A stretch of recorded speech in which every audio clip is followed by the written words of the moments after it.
بسم الله الرحمن الرحيم فإن انتهوا فإن الله غفور رحيم وقاتلوهم حتى لا تكون فتنة ويكون الدين لله فإن انتهوا فلا عدوان إلا على الظالمين الشهر الحرام بالشهر الحرام والحرمات قصاص فمن اعتدى عليكم فاعتدوا عليه بمثل ما اعتدى عليكم واتقوا الله واعلموا أن الله مع المتقين وأنفقوا في سبيل الله ولا تلقوا بأيديكم إلى التهلكة وأحسنوا إن الله يحب المحسنين صدق اللہ علیہ وسلم۔ پیچھے فرمایا تھا کہ کفار سے لڑتے رہو جب تک وہ تمہاری جان نہ چھوڑے۔ آگے فرمایا فَإِنِ انْتَهَوْا فَإِنَّ اللَّهَ غَفُورٌ رَحِيمٌ، بس اگر وہ کفار باز آ جائیں، لڑائی چھوڑ دیں، اسلام قبول کر لیں، فَإِنَّ اللَّهَ غَفُورٌ رَحِيمٌ، تو اللہ تعالیٰ بخشنے والے کے مہمان ہیں۔ وَقَاتِلُوهُمْ حَتَّى لَا تَكُونَ فِتْنَةٌ، اور لڑتے رہو ان سے یہاں تک کہ فتنہ باقی نہ رہے، کفر باقی نہ رہے، وَيَكُونَ الدِّينُ لِلَّهِ، اور حکم صرف اللہ کا رہ جائے۔ فَإِنِ انْتَهَوْا، پھر اگر وہ باز آ جائیں، فَلَا عُدْوَانَ إِلَّا عَلَى الظَّالِمِينَ، تو کسی پر زیادتی نہیں مگر ظالموں پر، جو ظلم کرتے رہیں ان کے ساتھ پھر جہاد کرتے رہو۔ الشہر الحرام بالشہر الحرام، حرمت والا مہینہ بدلہ ہے حرمت والے مہینے کے، والحرمات قصاص، اور حرمتیں برابر ہیں۔ فمن اعتدى علیکم فاعتدوا علیہ، بس جو کوئی زیادتی کرے تم پر تو زیادتی کرو تم بھی اس پر، بمثل ما اعتدى علیکم، اسی جیسی اس نے زیادتی کی تم پر، جتنا اس نے تمہیں ستایا ہے اتنا تم بھی ستا لو۔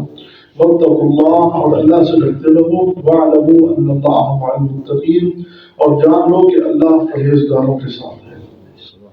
وَأَنْفِقُوا فِي سَبِيلِ اللَّهِ، اور خرچ کرو اللہ کی راہ میں، وَلَا تُلْقُوا بِأَيْدِيكُمْ إِلَى التَّهْلُكَةِ، اور اپنی جان کو ہلاکت میں نہ ڈالو، وَأَحْسِنُوا، اور احسان کرو، نیکی کرتے رہو، إِنَّ اللَّهَ يُحِبُّ الْمُحْسِنِينَ، کیونکہ اللہ نیکی کرنے والوں کو محبوب رکھتے ہیں، اللہ نیکی کرنے والوں سے محبت کرتے ہیں۔ سبحان اللہ۔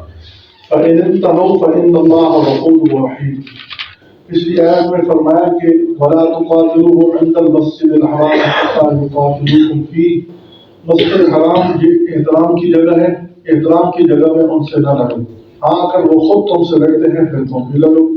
فَإِنْ قَاتَلُوكُمْ فَاقْتُلُوهُمْ، اگر وہ تمہارے ساتھ قتال کر رہے ہیں، مسجد حرام کے اندر بھی تمہیں نہیں معاف کر رہے، تو تمہیں بھی اپنا دفاع کرنے کی اجازت ہے۔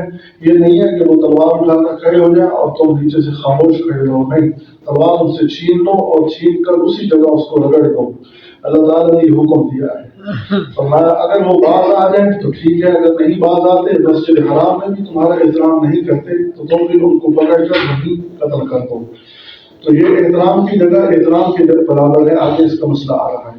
آگے فرمایا فَإِنِ انْتَهَوْا فَإِنَّ اللَّهَ غَفُورٌ رَحِيمٌ، تمہاری شدت دیکھ کر مسلمانوں کے اندر اللہ تعالیٰ کی معیت ہوتی ہے۔ جب مسلمان اللہ کی راہ میں نکلتے ہیں نا تو وہ اپنے اللہ کو ساتھ لے کر جاتے ہیں۔ مسلمان جب جہاد میں جاتے ہیں نا تو اپنے اللہ کی مدد نصرت ان کے ساتھ ہوتی ہے۔ 100% اللہ پر اعتماد کر کے، اللہ تعالیٰ کی مدد کا یقین کر کے، گویا کہ وہ اپنے اللہ کو ساتھ لے کر جاتے ہیں۔ غزوہ بدر اس کا شاہد ہے کہ 313 کہاں بے سر و سامان اور سامنے 1000، اور وہ بھی سامان کے ساتھ لیس اور گانے گاتے بجاتے ہوئے وہ آ رہے ہیں، اور 313 بے سر و سامان، جسم پر پورا کپڑا نہیں ہے، لیکن ہم نے اللہ کو ساتھ لے کر اترے تو چند گھنٹوں کے اندر دشمنوں کی سب چیز پھاڑ ڈالی اور دشمن ختم ہو گئے۔ تو فرمایا کہ تمہاری شدت دیکھ کر مسلمان کے اندر شدت ہونی چاہیے۔